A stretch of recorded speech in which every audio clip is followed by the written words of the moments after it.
আমাদের ডাকছেন? এদিকে আসো, এদিকে বসো।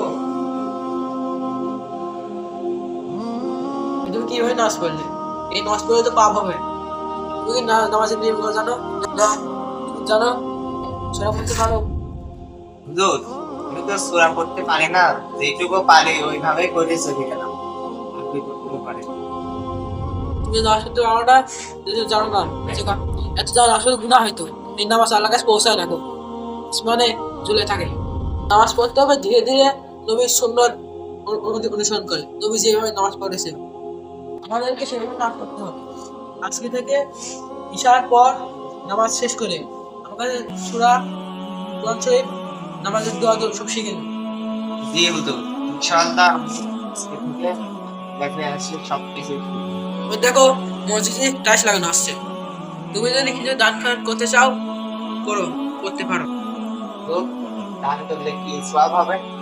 যে ব্যক্তি দান করে তার দান ৭০ গুণতে ১০০০ গুণ বাড়িয়ে দেয়। তার যদি কোনো পাপ থাকে আল্লাহ তার পাপ মুছে দেন। ঠিক আছে হুজুর, এই নেন 50। তুমি যাও, ঈশার পর প্রত্যেকে আমার কাছে আসার চেষ্টা করো। জি হুজুর, আসসালামু আলাইকুম। আসসালাম। যদি কি মদিনের কাজটা করতে লাগেন।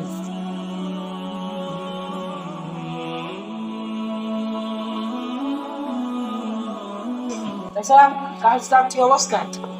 আজকাল চলছে চলছে এবং আর এই যে কিছু পয়সা করে কিছু সমস্যা একটু থেকে গেছে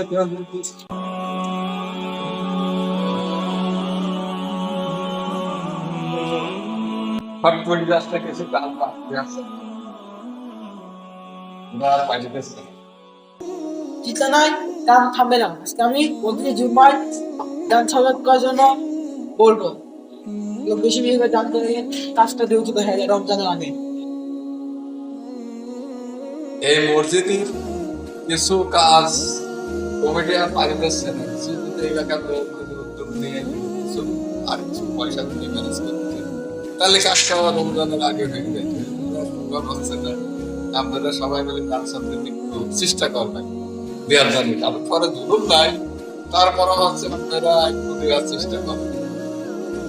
ইনশাআল্লাহ এই চারটা কাজ কমপ্লিট নেই, ওখানে কাজ করতে হবে। টাইলস দেখি কমিটির সঙ্গে কথা টাইলস হবে। এই সাইডে এখনো কাজ, অনেক কাজ বাকি আছে, অনেক কাজ লাগবে।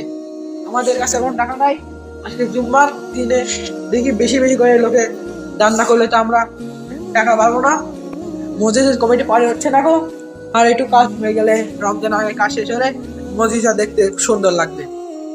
অতি দ্রুত আমরা কাজটা করে ফেলার চেষ্টা করবো। আপনারা যদি ইসলাম ভিডিও পেতে চান তাহলে আমাদের চ্যানেলকে সাবস্ক্রাইব করে রাখিয়ে দেবেন।